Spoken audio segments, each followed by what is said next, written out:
And then the second one follows. So I'm going to allow us to gather ourselves, because I also believe we are going to have a follow-up spirited presentation as well as Q&A. So recalibrate yourselves. Second senior to present on our final day of senior thesis is Mrs. Phoebe.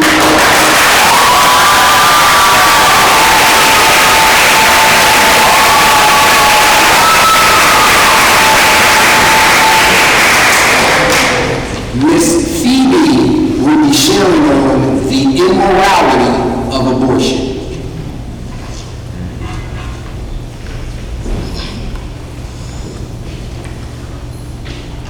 It takes about 6 weeks to hear a baby's heartbeat, and at 10 weeks you can often find out whether it is a boy or girl.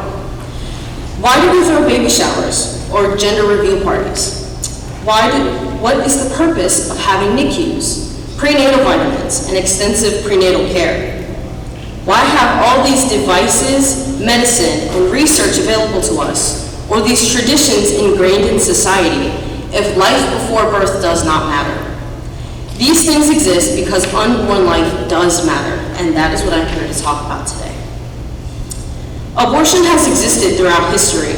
According to the National Museum of Civil War Medicine, herbs such as pennyroyal, rue, and tansy were used in ancient civilizations to induce menstruation and miscarriage. Women at the time often believed a baby was not truly alive until quickening, when movement could be felt. Later, abortion providers such as Anne Lohman, also known as Madame Restell, sold contraceptives and abortion drugs. When these drugs did not take effect on a pregnant customer, she would perform abortions in the back of her office of her wealthy brownstone in New York during the 1800s, until she was arrested in 1878. We look into this history and we must understand the difference between the push for the improvement of women's reproductive health and the notorious acceptance of abortion. Today, abortion is one of the most controversially moral topics and has become a political issue in America, which does not help the uncomfortability of this topic, probably like some of us feel right now. Since Roe v. Wade entered the Supreme Court in 1971, the debate has centered on questions such as, is abortion health care or the taking of a life? Is it empowerment or manipulation? Most importantly, are women truly being offered every option when facing an unplanned pregnancy? When we hear of a young teen dying due to gun violence, or a couple killed in an accident because of a drunk driver, even seeing our soldiers go out defending our country and the only thing their parents get back is an American flag in honor of their child, it breaks all our hearts. In the topic at hand, the only difference seen in their deaths is that one was outside of the womb and the other was not. I am advocating today that abortion is immoral and has been twisted into a solution for many social problems rather than addressing the actual needs of women. Though abortion is legal, this paper argues that the abortion industry is money hungry, manipulates targeted groups for profit, and has legalized murder. The abortion industry presents itself as compassionate health care, yet it receives enormous amounts of money while clinics fail to provide the proper care. The Joint Economic Committee estimated that abortion resulted in the loss of nearly 630,000 unborn lives in 2019 alone, costing the United States trillions in economic impact. Meanwhile, organizations such as Planned Parenthood received hundreds of millions of dollars annually. Despite this funding, reports from former employees described clinics lacking supplies, inadequate staff training, and poor facility conditions. And then there were none, an organization that helps former abortion workers leave the industry, reported that Planned Parenthood performed over 402,000 abortions in the years 2023-2024, while receiving approximately $792 million in funding. Former employees have described sewage leaks, understaffing, and inadequate medical training in clinics that advertise themselves as providers of safe health care. A quote from a former Planned Parenthood employee, Ashley Schmidt, says, quote, We're begging for supplies and we get denied constantly because they just can't afford it, end quote. How comfortable would you feel in your decision if you were in an environment where they preached healthcare and they failed to meet the expectations that they set themselves? Every woman's experience is important yet different. Different care can be provided to women through women's care centers. I interviewed a women's care center in York to compare its approach to pregnancy care. The center is nonprofit funded through donations and fundraisers. During this interview, staff emphasized that they focus on listening to each woman's story and presenting every option available, even if the woman ultimately chooses abortion. Their priority is supporting the woman rather than pressuring her toward one specific outcome. This raises an important question. If women are truly being offered every option, why do so many feel abortion is their only choice? Pro-choice is truly pro-choice when you support a woman in any choice, including keeping her pregnancy. The abortion industry has also historically targeted specific groups of people. Planned Parenthood traces its roots back to Margaret Sanger, who advocated for birth control and abortion, but was a member of the KKK and also openly supported eugenics. Planned Parenthood's own historical records acknowledge that Sanger believed certain ethnic groups were unfit to have children and aligned herself with the eugenics movement, a movement with the goal of creating a perfect race through breeding desirable traits. One of Sanger's most controversial statements says, "We do not want word to go out that we want to exterminate the Negro population, and the minister is the man who can straighten out that idea if it ever occurs to any of their more rebellious members." This quote was said with the intention for using black leaders to advocate birth control and abortion. Although Planned Parenthood claims it no longer supports Sanger's beliefs, statistics continue to show disproportionately high abortion rates among African American women. According to data from the Kaiser Family Foundation, African American women have some of the highest abortion rates in the country, even in states where the majority population is Caucasian. During my interview with the Women's Care Center, staff shared that many of their patients are African American women who often choose life when given support and resources. This suggests that when women are provided with real alternatives, many make different decisions than they would under pressure or fear. No one person's value is determined by their skin color, financial situation, or whether they are inside or outside the womb. Human life has value simply because it is human life. The abortion industry has legalized the ending of human life. The American College of Pediatricians states that human life begins at fertilization, when a genetically distinct human organism is formed. Even basic biology teaches that cells are the foundation of life. Yet abortion is often defended by reducing unborn children to just a clump of cells, despite the fact that all living organisms are made of cells. Abortion procedures themselves reveal the reality of what is taking place. Medical abortion drugs are used and are called mifepristone and misoprostol to block pregnancy hormones and expel the embryo from the uterus. Surgical abortions, which are suction and aspiration, or dilation and evacuation, often performed later in pregnancy, involve removing fetal tissue through medical instruments. Procedures after 24 weeks require injections to cause fetal death before removal because a live birth is still possible. This reality becomes especially difficult to ignore when considering premature babies in NICUs.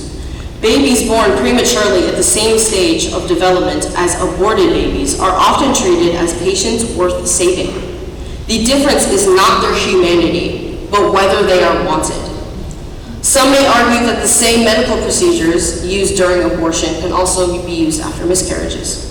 The American College of Obstetricians and Gynecologists explains that procedures such as D&C are necessary when a miscarriage has already occurred and pregnancy tissue must be removed to protect the mother's health. While this is true, the clear difference is that miscarriage treatment addresses a child who has already died, while abortion intentionally ends the life of a living unborn child. Many women also pursue abortion because of financial fear. Inflation and rising childcare costs make raising children difficult, especially for single parents. Research shows that child care costs in many states far exceed what the federal government considers affordable. These struggles are real, but financial hardship does not determine the value of a human life. In reality, would we deem an already born child less valuable if they lived in poverty? Instead of presenting abortion as a primary solution, society should focus on helping mothers with practical support, diapers, formula, daycare assistance, job opportunities, housing support, and stronger social services. These solutions value both mother and child rather than forcing women to choose between their future and their baby. As Christians, we are also called to recognize the value of life through Scripture. In Matthew 18:10, Jesus says, "See that you do not despise one of these little ones." In Jeremiah 1:5, God says, "I knew you before I formed you in the womb. I set you apart for me before you were born." Jesus himself entered the world through difficult circumstances. He was born into poverty and to a teen mother who became pregnant before she married. Yet his difficult beginnings did not make his life less valuable. Life is difficult for everyone. School is hard, work is hard, and family struggles are hard. But hardship does not erase human worth. We should not decide that someone's life is not worth living simply because they may suffer challenges.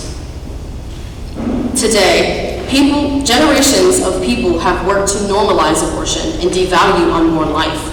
As a result, millions of children never get the opportunity to experience life, overcome hardships, or contribute to the world around them. Throughout this presentation, I have argued that although abortion is legal, the abortion industry is driven by profit, targets specific groups of people to manipulate, and has legalized the ending of human life. My goal is not to avoid difficult conversations, but to encourage them. Dark intentions thrive in silence. Although this topic is divisive, both sides need to acknowledge how to actually support women. Women facing unplanned pregnancies deserve compassion, support, and every possible option, not pressure toward abortion as the only answer. What some people may not realize is that many women do not truly see the value in themselves, so how would they see the value in their pregnancy? The money invested into abortion could instead help families through child care, groceries, housing assistance, job programs, and resources for struggling parents. We can do better for women by supporting both mothers and children. I want to call upon the women in this audience, mother or not. We have fought for our rights to vote, the rights to equal pay, the rights to the career of our dreams, the rights to protect our bodies, and the rights to use our voices. I want you to think of the young girls in the womb that did not get to experience the rights that were fought for them. I want to call upon the men in this audience, father or not. Think of the hard work that mothers do and young women do for the world around us. I want you to think of how hard your mother, sister, aunt, and wife work hard to take care of the others around them. Think of the fathers that have left leaving a mother to care for her child all by herself. Finally, I want to call upon the United States. The freedoms that were fought in this country need to be put to use. We as Americans have the freedom to provide for our mothers. We have the freedom to do better by our women. When we begin to see every human life as valuable, regardless of skin color, circumstance, gender, or stage of development, we begin to value people the way God does, as priceless, worthy of love, and deserving of life. Thank you.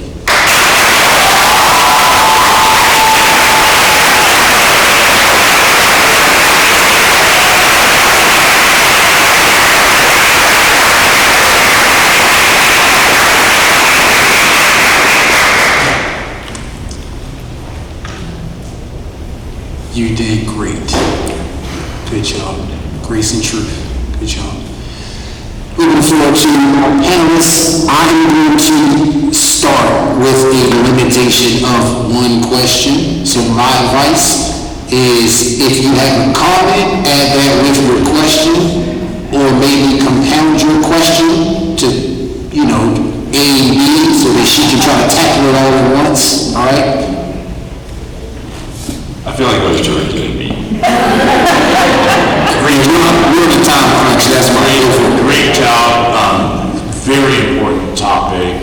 Thank you for highlighting that I think is very important. Let me ask you as a Christian, because so many Christians have been on this topic and arguing for abortion to be severely limited or eliminated altogether. One of the criticisms against Christians is that they only care about babies in the womb. So the pro-life movement really doesn't extend from the cradle out to the grave. How would you respond to that? What could Christians do? You know, because many of those women that Women's Care Center are going to go, if we're going to eliminate abortion, they're going to have to go have their babies, and then Christians don't care about poverty. That's basically the argument. How would you respond? What should we do? So my response to that is, I believe that if you really are pro-life, you should be pro-women, because that's who it is mainly affecting. Because as much as that baby's life is important, that mother's life is being altered in the process for a good reason. So my response to that would definitely be that we should be looking out towards more pro-women solutions that lead to more pro-life solutions. Ms. Phoebe, you did a very, very good job. So before I worked here, you know that I was a counselor at the Women's Care Center and director for 8 years. So this topic I'm very passionate about this topic. Love that you went to the care center and actually received feedback from a counselor, someone who's experienced that. I've sat with hundreds of women, some who have chosen life for their babies, some who have not chosen life for their babies. And I can attest to the fact that every single one was treated the same and loved the same. So I love how you expressed that in your thesis. It was beautifully done. The labels pro-life and pro-choice have been shaped by decades of political warfare, but you pointed out something very different, and kind of how I refer to myself, a pro-woman framework, which is a beautiful thing. When I came to the care center, I didn't come because I was pro-life or pro-choice. I came from an area where we had a teen pregnancy problem. Teen pregnancy was close to me, my sister, my best friend, and I wanted to help my community, and so I wanted to support. So it was more of a pro-woman approach, so I love how you said that. You talked about one of the hardest topics that in this country, and you did it with passion. It was beautifully done. But you never once attacked the people who see it differently. And that matters more than you know. Somewhere along the way, we stopped listening to each other and started trying to win the argument. And I also appreciate you sharing the stats about the African American women and noting the intentionality of planting those Planned Parenthoods or abortion clinics in the Black community. And I love that correlation because that is true. So my question for you is, you mentioned about this issue of morality that has been brought into politics. Do you think politicians have helped this conversation, or do you think they have made it worse? And how? That's a very good question. I believe they've done both.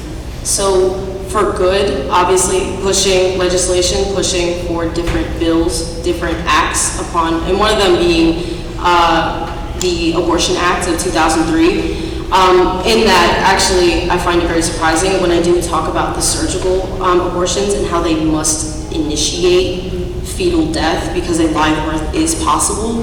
That is because of that act. That act pushes that you need to make sure that the child is no longer alive to go on with the abortion, which it is very saddening, but that is something that I think that they've worked to do to put into legislation. But as much as it is good, everybody has their own morals and their own opinions towards it. So I really think it's within politics, it's whoever you vote in to go along with your morals, which is normally the majority of who is being voted in. But to worsen it, I think what politics has done to the discussion of abortion, it has made it very two-sided, very divisive, because that's what politics just does in general. But I also believe that politicians do have a unique ability and authority to act and do the right thing when it comes to abortion. So to answer your question, I believe that they've done both. Yeah. Thank you.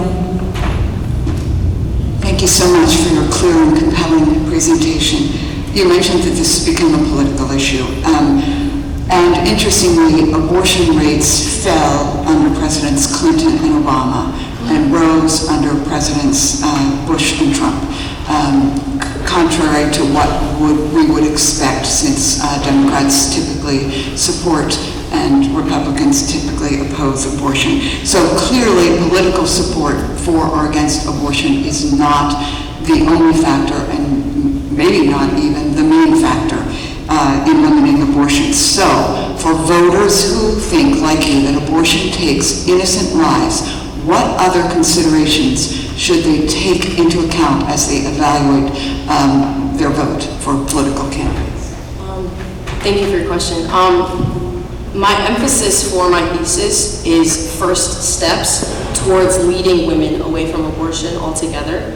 I'm not pushing for it to be illegal right away, because there are other social issues that need to be fixed. So I think for voters who do believe that life is precious and that abortion is the legalization of murder, I feel that we should look for politicians who are pushing to fix those social issues so that we can lead women away from it, as it is women's decision to do that.